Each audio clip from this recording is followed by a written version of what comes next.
میرے پاکستانیوں، میں یہ جو آج آپ سے بات کر رہا ہوں اس لیے کہ میں نے آج نریندر مودی کی سوشل میڈیا پہ سٹیٹمنٹ دیکھی کہ اس نے کہا پاکستان کی تو بات ہی نہ کرو، ہم تو اب امریکہ کے ساتھ یعنی ہمارا پارٹنر اب امریکہ ہے، فیوچر ہماری ہے اس پارٹنرشپ میں ہے، تو پاکستان کی تو اب بات ہی نہ کرو، پاکستان تو اپنے بوجھ کے اندر ہی ختم ہو رہا ہے۔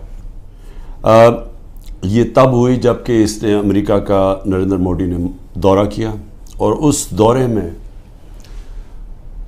بڑی زبردست انہوں نے کانٹریکٹ سائن کیے امریکہ کے ساتھ، آرٹیفیشل انٹیلیجنس، ٹیکنالوجیز میں، ڈیفنس کانٹریکٹس، ہر چیز میں۔ اور پاکستان کدھر؟ اور پاکستان تو جس طرف جا رہا ہے اپنے بوجھ میں ڈوبتا جا رہا ہے۔ میں یہ آج اس لیے بات کر رہا ہوں کہ میں وہ پاکستانی ہوں جس نے باہر کمائی کی اپنے 20-25 سال، سب کچھ بیچ کے آج پاکستان ہے، کوئی میرا پیسہ ملک سے باہر نہیں پڑا، سارا پیسہ میرے نام پہ ہے، جو بھی ہے کوئی چیز چھپائی نہیں ہے، کوئی بے نامی نہیں ہے، میرا جینا مرنا پاکستان میں۔ اور مجھے افسوس یہ ہے کہ آج وہ لوگ اوپر بیٹھ گئے ہیں اور بٹھائے گئے ہیں ایک تکبر میں ایک آدمی نے، جس نے سمجھا کہ وہ اتنی طاقت ہے اس کے پاس کہ وہ جو مرضی کر دے، اور قوم بھیڑ بکریاں ہیں، وہ جو چوروں کے بھی اوپر لا کے بٹھا دے تو قوم بھیڑ بکریوں کی طرح بس اس کے فرمان مانیں گی۔ وہ لوگوں کو اوپر بٹھا دیا ہے جن کی دولت ملک سے باہر پڑی ہے، جن کے پیسے، جن کی بزنسز، اور بزنس کیا ہے؟ ریل اسٹیٹ، یعنی یہاں سے پیسہ دیا، وہاں سے زمین، گھر بار، ریل اسٹیٹ خرید لی، اور بس یہ بزنس ہے، اس کی رینٹ کے اوپر رہے، یہ ان کی بزنسز ہیں۔ اور یہاں کا سارا پیسہ چوری ہر 30 سال سے چوری کر رہے ہیں۔ ہدیبہ پیپر مل میں جب پہلی چیز سامنے آئی تھی، جب اسحاق ڈار نے خود کہا کہ میں منی لانڈرنگ کرتا ہوں، 164 کا بیان لکھوایا کہ میں ان کے پیسے باہر بھیجتا ہوں، اور پھر جو پیسہ ادھر چاہیے ہو وہ پھر وہ ریمیٹنسز دکھا کے یہاں بلایا جاتا ہے فیک اکاؤنٹ سے۔ اور وہاں کوئی قاضی فیملی تھی جس کے اوپر BBC کی بھی ڈاکیومنٹ بنی ہے، اخباروں میں بھی آیا۔ تو یہ 30 سال سے یہ پیسہ باہر بھجوا رہے ہیں، اور یہ آج محب وطن پاکستانی ہیں، اور عمران خان اور اس کے سارے لوگ ہمیں غدار ثابت کرنے کی کوشش کی جا رہی ہے۔ لیکن میں یہ آج اس لیے کہہ رہا ہوں کہ ہماری طرح کے لوگوں جن کا تو جینا مرنا یہاں ہے، جن کے اوپر جتنے مرضی آپ کرپشن کیس کر دیں اور دہشت گردی کے اور قتل کے، میں نے تو یہاں رہ کے ان کا مقابلہ کرنا ہے۔ وہ لوگ جو ہر باری باہر بھاگ جاتے تھے، جب موقع ملتا تھا پاور سے باہر ہاتھ جوڑ کے تو باہر بھاگ جاتے تھے، اور پھر ڈیل NRO کر کے واپس آ جاتے تھے۔ تو وہ لوگ آج اس ملک کے فیصلے کر رہے ہیں، اور اوپر بیٹھے ہوئے ہیں، اور اسٹیبلشمنٹ ان کے ساتھ کھڑی ہوئی ہے۔ اور پھر اسٹیبلشمنٹ حیران ہوتی ہے کہ کیوں سوشل میڈیا پہ ہمارے پر یہ تنقید آ رہی ہے، اور جو تنقید کرتا ہے وہ غدار ہے، کہ یہ نہیں سمجھ آ رہی کہ کیا لوگ بیوقوف ہیں، لوگ 30 سال سے ان کو لوگوں کو نہیں دیکھ رہے۔ اب یہ سوچیں کہ یہ پھر سارے باہر چلے گئے ہیں، ملک سے باہر ان کی میٹنگز ہوتی ہیں، عیدیں باہر ہوتی ہیں، بچے باہر ہیں، علاج ان کا باہر ہے، اور یہ ہے محب وطن پاکستانی۔ تو مجھے تکلیف اس لیے ہے کہ بحیثیت پاکستانی مجھے بڑی تکلیف ہوئی کہ ان کی جوائنٹ سٹیٹمنٹ آئی امریکہ کی اور ہندوستان کی، کہ پاکستان کا بس اب صرف ایک رہ گیا ہے کہ دہشت گرد ہے، بس یہ ہمیں وہاں لا کے کھڑا کر دیا ہے کہ وہ جو کشمیر میں ہو رہا ہے، یہ کشمیر میں یہ نہیں کوئی بیچارے وہ 100 سال سے اپنی آزادی چاہ رہے ہیں، ان کی جد و جہد ہے آزادی کی، وہ ایک فریڈم سٹرگل ہے، وہ اس کو ایسے نہیں کہہ رہے۔ یہ جی پاکستان وہاں دہشت گردی کروا رہا ہے، کراس بارڈر ٹیررزم، وہاں سٹیٹمنٹ دے دیا انہوں نے۔ پھر وہی جو گروپس ہیں کہ پاکستان میں وہ فلانا لشکر ہے اور یہ ہے اور وہ ہے، تو پاکستان کو تو وہاں کھڑا کر دیا، اور پھر کہا کہ آپ یہ ختم کریں، حکم دیا ہمیں کہ آپ ختم کریں۔ اور میں آپ کو یقین دلاتا ہوں کہ اس حکومت سے کوئی سٹیٹمنٹ نہیں آئے گی اس کے خلاف، کبھی پرائم منسٹر کے منہ سے کچھ نہیں نکلے گا، کبھی وہ جو باہر بیٹھا ہوا ہے لنڈن میں سزا یافتہ وہ کبھی بولے گا نہیں، زرداری کبھی نہیں بولے گا، کیونکہ ان کے اربوں ڈالر ملک سے باہر پڑے ہیں، اربوں روپیہ ان کا باہر پڑا ہے۔ اور ان کو سب کو پتہ ہے ان کا پیسہ باہر پڑا ہے. جب آپ کا وہ جب بھی چاہیں ان کے قانون ہے وہ سارے ان کی ایجنسیز پتہ چلوا لیتی ہیں کہ کس کا کیا پیسہ پڑا. کہ آج وہ جن کی 14 مہینے سے یہ خدمت کر رہے ہیں انہوں نے ان کے اوپر ایک ایسی سٹیٹمنٹ دی ہے کہ پاکستان کی حیثیت بتا دی ہے. ہندوستان ہے اگلا, آپ نے ہندوستان کے اگر اسی طرح ان کے چیلے بن کے رہنا تو ٹھیک ہے, نہیں تو آپ کی کوئی حیثیت نہیں ہے. اصل میں اس کا یہ مفہوم نکلا ہے. کیونکہ میں سمجھتا ہوں کہ یہ ہمارا جو ملک تھا یہ جس تیزی سے اوپر جا رہا تھا, آپ 60 کی دہائی میں ذرا دیکھیں پاکستان کیسے تیزی سے اوپر جا رہا تھا. ہم جب اسٹوڈنٹس تھے پاکستان میں, اسکول میں پڑھتے تھے, تو ایک کانفیڈنس تھا. میں جب 70 کی دہائی میں کرکٹ کھیلنے گیا ہندوستان, تو وہ ہمیں اور طرح دیکھتے تھے. ان کو پاکستان کمپلیکس تھا, ہم ہر طرح آگے تھے ان سے. پاکستان کی مثال دی جاتی تھی 60 کی دہائی میں کہ ڈیولپمنٹ ماڈل دیکھیں پاکستان کا کتنی تیزی سے ترقی کر رہا ہے.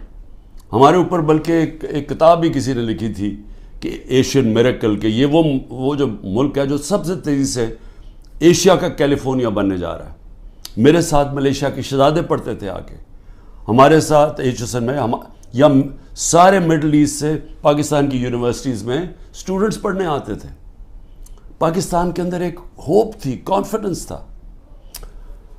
70 کی دہائی میں جیسا میں ہندوستان گئے تو وہاں میں اور طرح دیکھتے تھے. 80 کی دہائی میں بھی ہم جب میچ کھیلنے جاتے تھے تو جب واپس آتے تھے پاکستان تو لگتا تھا کہ غریب ملک سے امیر ملک میں آ گئے ہیں. میں 80 کی دہائی کی بات کر رہا ہوں, یہ زیادہ دیر کی بات نہیں ہے. جب سے یہ دو خاندان آئے ہیں 90 کی دہائی سے ہم پیچھے رہنا شروع ہوئے. یہ پیسہ بنانا شروع ہو گئے, ملک پیچھے جانا شروع ہو گیا. اور پہلے ہندوستان ہمارے سے آگے نکلا 90 کی دہائی میں, اور اس کے بعد بنگلہ دیش آگے نکل گیا. جس بنگلہ دیش کو ہم کہتے تھے ایسٹ پاکستان, بوجھ ہے ہمارے اوپر, ہم امیر ہیں وہ غریب ملک ہیں, وہاں سائیکلون آتا ہے تو ہمارے اوپر ہمیں ان کے پیسے دینے پڑتے ہیں. یہ میں اپنے کانوں سے باتیں سنی ہوئی ہیں. بنگلہ دیش بھی آگے نکل گیا. اور آج یہ حالات ہیں پاکستان کے کہ مجھے افسوس سے کہنا پڑتا ہے کہ ہر دنیا کے جو نیچے وہ ملک جو ایک وقت پہ پاکستان کو دیکھا کرتے تھے ماڈل آف ڈیولپمنٹ, ہم سب سے نیچے اب جا رہے ہیں تیزی سے.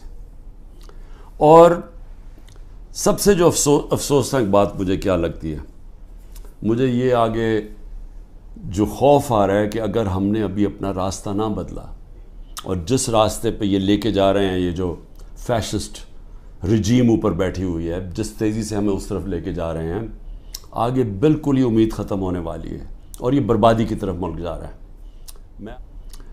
اب میرے پاکستانیوں, یہ میں بار بار آپ کے سامنے بات کہہ بیٹھا ہوں, لیکن میرا کام ہے ایک وہ آدمی جو پاکستان کے ساتھ بڑا ہوا ہے, جس کا جینا مرنا اس ملک میں ہے, یہ میں آپ کو بار بار یہ بات بتاتا جاؤں گا کہ ہم اس وقت بالکل تباہی کی طرف جا رہے ہیں. جب میں نے ڈائلاگ کا بھی بات کی کہ جی اسٹیبلشمنٹ آرمی چیف سے ڈائلاگ کرو, وہ مجھے کوئی فکر نہیں ہے کہ میرے عمران خان کو کسی کی ضرورت ہے, یا میں کسی کے کوئی خوف زدہ ہوں, یا میں یہ سمجھتا ہوں کہ بڑا پریشر ہے تو میں اس لیے ڈائلاگ کروں. مجھے پاکستان کی فکر ہے کہ میں یہ پوچھنا چاہتا ہوں سب سے پہلے کہ اتنی جو ہم نے کہا, جس آرمی چیف نے جب مجھے ہٹایا, اس نے کہا جی پاکستان کو آئسولیٹ کر دیا تھا, اکیلا چھوڑ دیا تھا.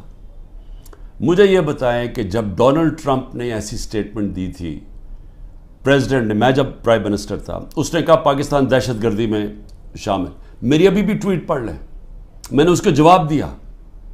میں نے کہا پہلے آگاہ کرو کہ پاکستان نے کس طرح کی دہشت گردی کی جنگ لڑی ہے, ہم نے کیسی قربانی دی.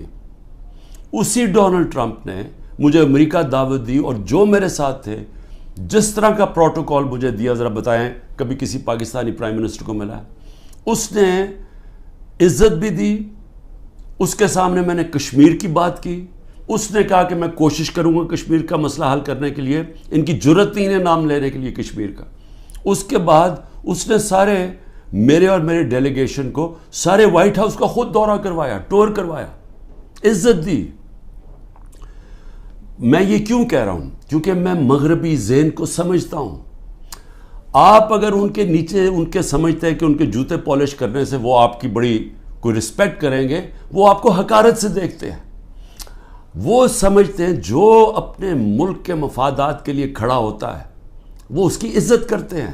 میں یہ کہہ کے تھک گیا ہوں کہ مغربی مائنڈ یہ چیزیں سمجھتا ہے۔ میں جب کہتا تھا کہ وار آن ٹیرر ہمیں امریکہ کی جنگ میں نہیں پڑھنا چاہیے، تو ان سب کو پتا تھا جب میں امریکہ گیا ہوں کہ میں نے ان کی جنگ کی مخالفت کی تھی کہ ہمیں نہیں شرکت کرنی چاہیے، کیونکہ ان کو پتا تھا میں پاکستان کا سوچ رہا ہوں۔ میرے ملک کے 80,000 لوگ اس کے اندر شہید ہوئے تھے، ہماری جنگ نہیں تھی۔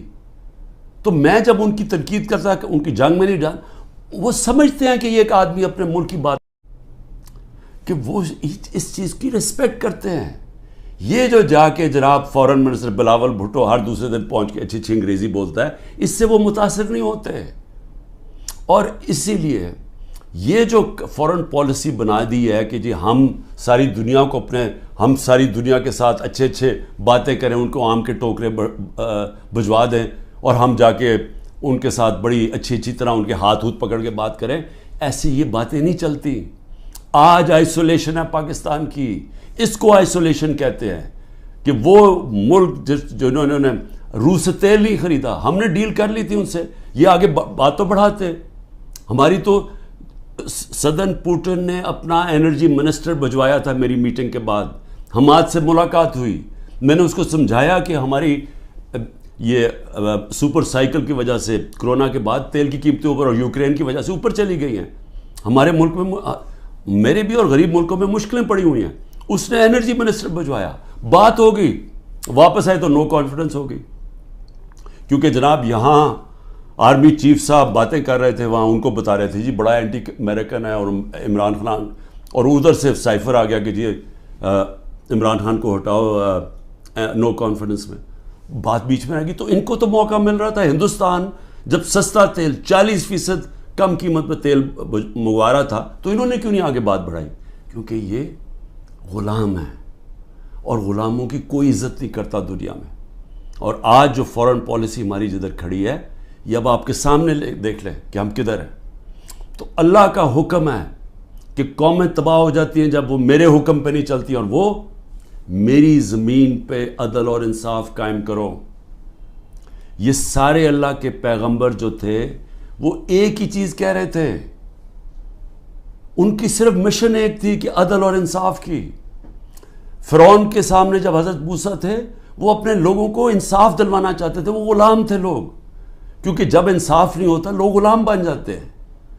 انصاف اور آزادی ساتھ ساتھ چلتے ہیں، اور لا الہ الا اللہ انسان کو آزادی دیتا ہے، انسان کو انسان کی غلامی سے آزاد کرتا ہے، اور غلامی سے آزاد انصاف کرتا ہے جب انسان کے حقوق ہوتے ہیں۔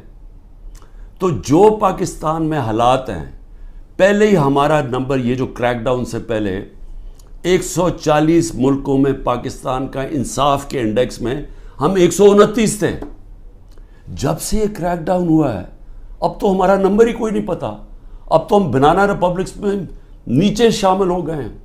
اب تو ہم وہ ملک ہیں جو کہ دنیا میں جدھر جنگل کا قانون ہے، ہم ادھر پہنچ گئے۔